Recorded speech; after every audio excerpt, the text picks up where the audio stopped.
Bonsoir. Nouvelle intervention par rapport au livre d'Isabelle Nazaraga. Les manipulateurs sont parmi nous. Je vous rappelle qu'il est réédité avec un CD ou un DVD, je ne sais plus, il faudra que je regarde, d'une conférence qui vient en supplément de l'ouvrage. Alors, je continue par rapport à une remarque qui m'a intéressée dans cet ouvrage, dans ce livre. En fait, elle prend une image amusante, Isabelle Nazaraga, que j'avais vue ailleurs, peut-être chez Marie-France Irigoyen. Je parlerai également de cet auteur. Et le pervers narcissique, en fait, se comporte comme quelqu'un qui est en train de se noyer et qui noie en quelque sorte, sans le vouloir, la personne qui vient le sauver, le sauveteur. Et ça arrive d'ailleurs apparemment, dans les sauvetages en mer, il faut éviter que le sauveteur ne soit noyé par la personne qu'il vient secourir. Et c'est un peu ça, puisque finalement, les personnes qui pourraient l'aider et peut-être compenser ses manques, il les détruit. Ça fait penser aussi à une histoire qui m'a été racontée. C'est je crois, un hippopotame et un scorpion.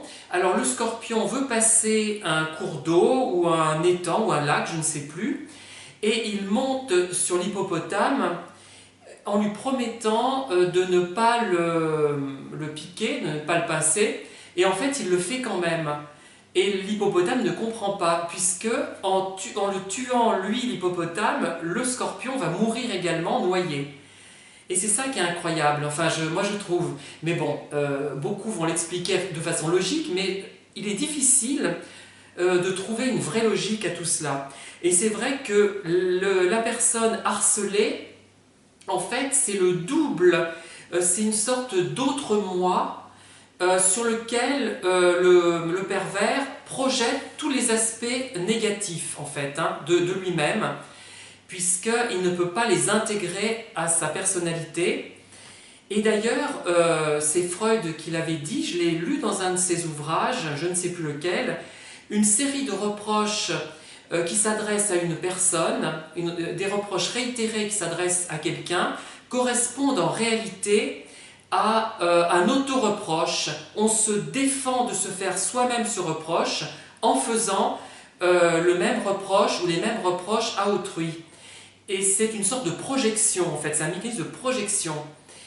Et effectivement, c'est ce qui se passe, je pense, pour beaucoup de pervers narcissiques. En fait, ils scient la branche sur laquelle ils sont installés. Ils se tirent des balles dans le pied, enfin c'est vraiment lamentable finalement, comme situation c'est lamentable. On ne peut pas s'empêcher de penser que s'ils manipulaient avec beaucoup plus de discernement, de justesse, ils conserveraient leur proie plus longtemps.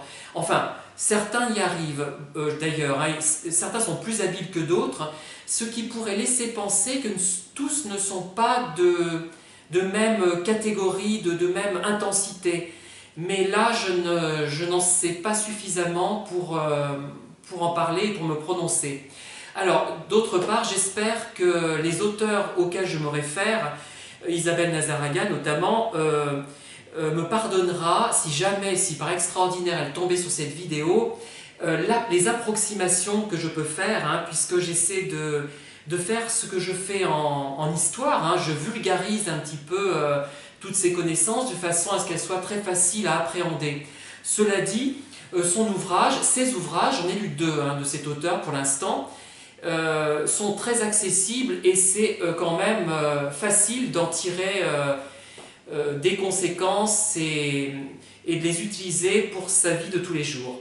Voilà, je vous remercie et je vous dis à bientôt. Au revoir.